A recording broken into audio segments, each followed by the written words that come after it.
Are you feeling stuck? I'm filming this video in February, and if you're like most people, then your New Year's resolutions are a distant memory. That is, if you even made New Year's resolutions at all.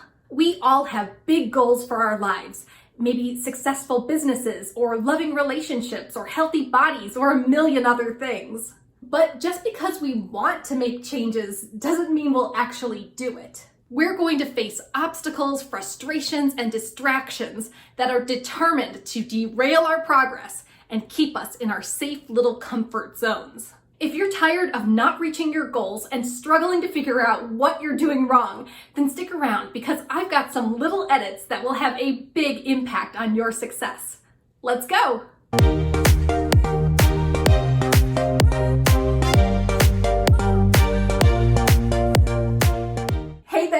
I'm Sage Grayson, a former book editor turned life coach.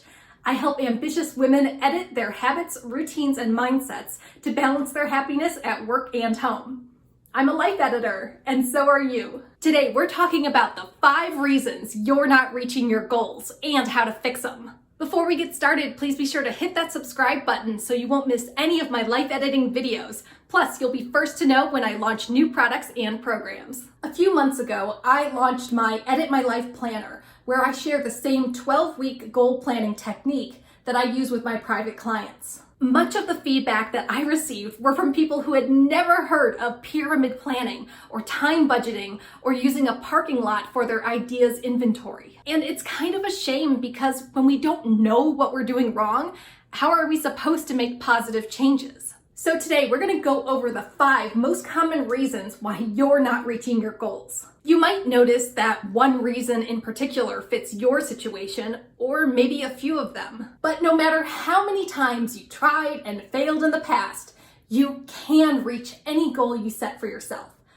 You just need a little editing. Reason number 1, you don't know the difference between goals, projects, and tasks. This is a big one. Many of my clients spin their wheels completing random projects that don't actually lead anywhere. They think that these projects are their goals, but they are not the same thing. For example, one of my clients, who I'll call Daphne, is writing a book. Actually, a lot of my clients are writing books. So she was under the impression that publishing her book was her goal. But that's just a project. To find her real goal, we had to ask, why was she writing this book? What was her intention behind completing that project? What will publishing a book ultimately lead to? In the end, publishing her book was one of the projects that led to her ultimate goal of earning X amount of money to support her family with her writing career. Other projects under that goal included setting up her author website, growing her subscriber list, and building a loyal following. Okay, here's how to differentiate goals, projects, and tasks. A goal is a measurable result that you want to achieve, and it is made up of many projects. Your goal might be, I will earn $10,000 through my writing in the next 12 weeks. A project is a smaller part of your ultimate goal, and it is made up of many tasks. Projects might include finish writing book number 3, self-publish the book on Amazon, and submit 5 freelancer articles per month. Finally, a task is a tiny action step from a project. Tasks might include send an email to my subscribers and let them know the release date, or call my editor, or rewrite the title. Now that Daphne understands the difference between goals, projects, and tasks, she's now extra motivated to do her work because she knows that every single thing that she does directly leads to her family's financial success. No more random busy work. Okay, to recap, every task you do must be part of a larger project, and every project must directly lead to a larger goal. Reason number 2, you aren't realistic about your time. We all think we have more time than we actually have, And then we're surprised when we miss our deadlines. You have to be absolutely realistic and honest about your time, even if you don't like it or wish it were different. One of my clients, who I'll call Eloise, has chronic migraines, and they're so debilitating that she has to stop what she's doing and go lie down, sometimes losing an entire day's worth of time. She was getting frustrated because she would make her plans and set her deadlines, but because she never knew when she was going to get a migraine, she would often not finish her projects. If you have a chronic illness, depression, anxiety, or any other issue that pops up unexpectedly, and this could even be your kids getting sick, then you'd benefit from creating a time budget. Just like a money budget, you account for things that you know are going to happen, such as holidays or appointments, and then you plan for emergencies that happen randomly. So Eloise and I worked together to create her time budget, and here's how you do it. First, get yourself a full monthly calendar, like the one you'll find in my Edit My Life planner. Cross off the days that you know you won't be working on your goals, such as weekends, holidays, days where you have doctor's appointments, or other commitments. Then look back at the past few months and come up with an average of the number of days that you've lost due to illness or other emergencies. So let's say you lose an average of 4 days per month for your illness. Cross off the last 4 days that you have available in your calendar. We block off this time at the end of the month because we don't know when these emergencies will occur. It would be really nice to know that you're going to have a migraine on the 12th, but that's just not reality. Now that Eloise crossed off the days that she won't be available to work on her goals, she has a realistic time budget for her month. You might be overconfident and think that you have 30 days to work on your goals this month, but that's not true. When you really look at your time budget, you might only have 8 or 9 days. When you're realistic about your time, it prevents you from overloading your schedule, which brings us to the next reason you're not reaching your goals. Reason number 3. You try to do too much at once. I love it when my clients have these enormous creative goals for themselves. I want you to dream big and really challenge yourself. But as your coach, it's also my job to rein you in so that you won't feel bad about your progress later. Think of it this way. Would you rather choose 10 goals for yourself, but only complete 3 of them?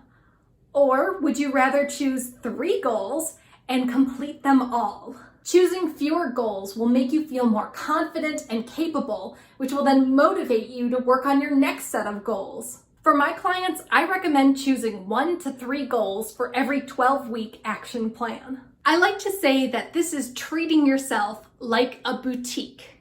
A boutique store only offers 1 or 2 items, but they do those things very well.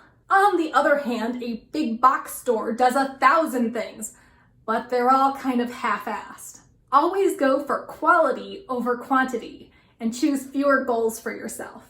How many goals do you work on at once? Leave a comment below and let me know. Reason number 4, you don't track your progress and results. When you're working on your goals, I only want you to spend your limited time and energy on the things that are going to give you the best results. And the way you figure out where your focus should go is by tracking. Keeping track of the results that you get from your efforts will show you exactly what's working and what's not.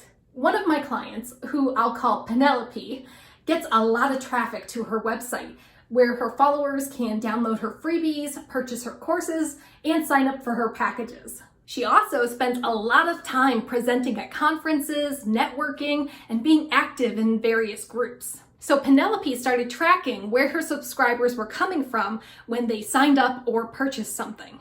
That's how she found out that most of her subscribers were coming from the audiences of the presentations she gave, not from word of mouth, not from social media, and not from blogging.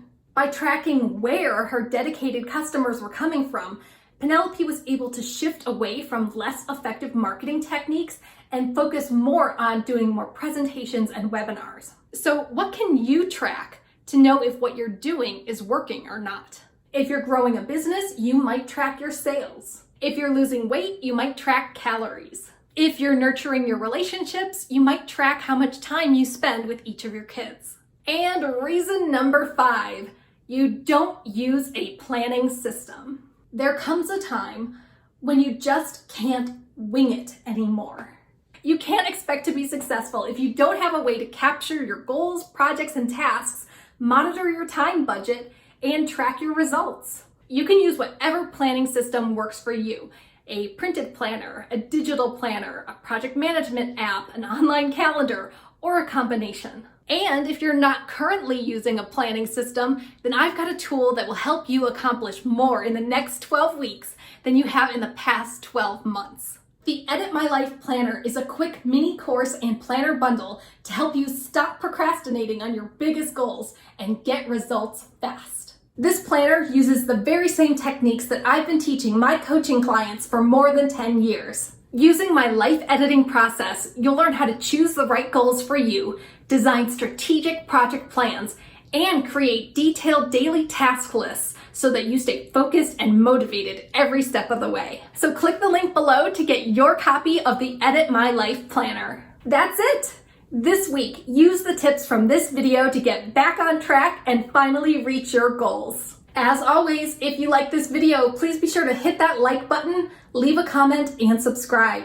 It helps my videos be recommended to other life editors just like you. Thanks for watching. I'll see you soon.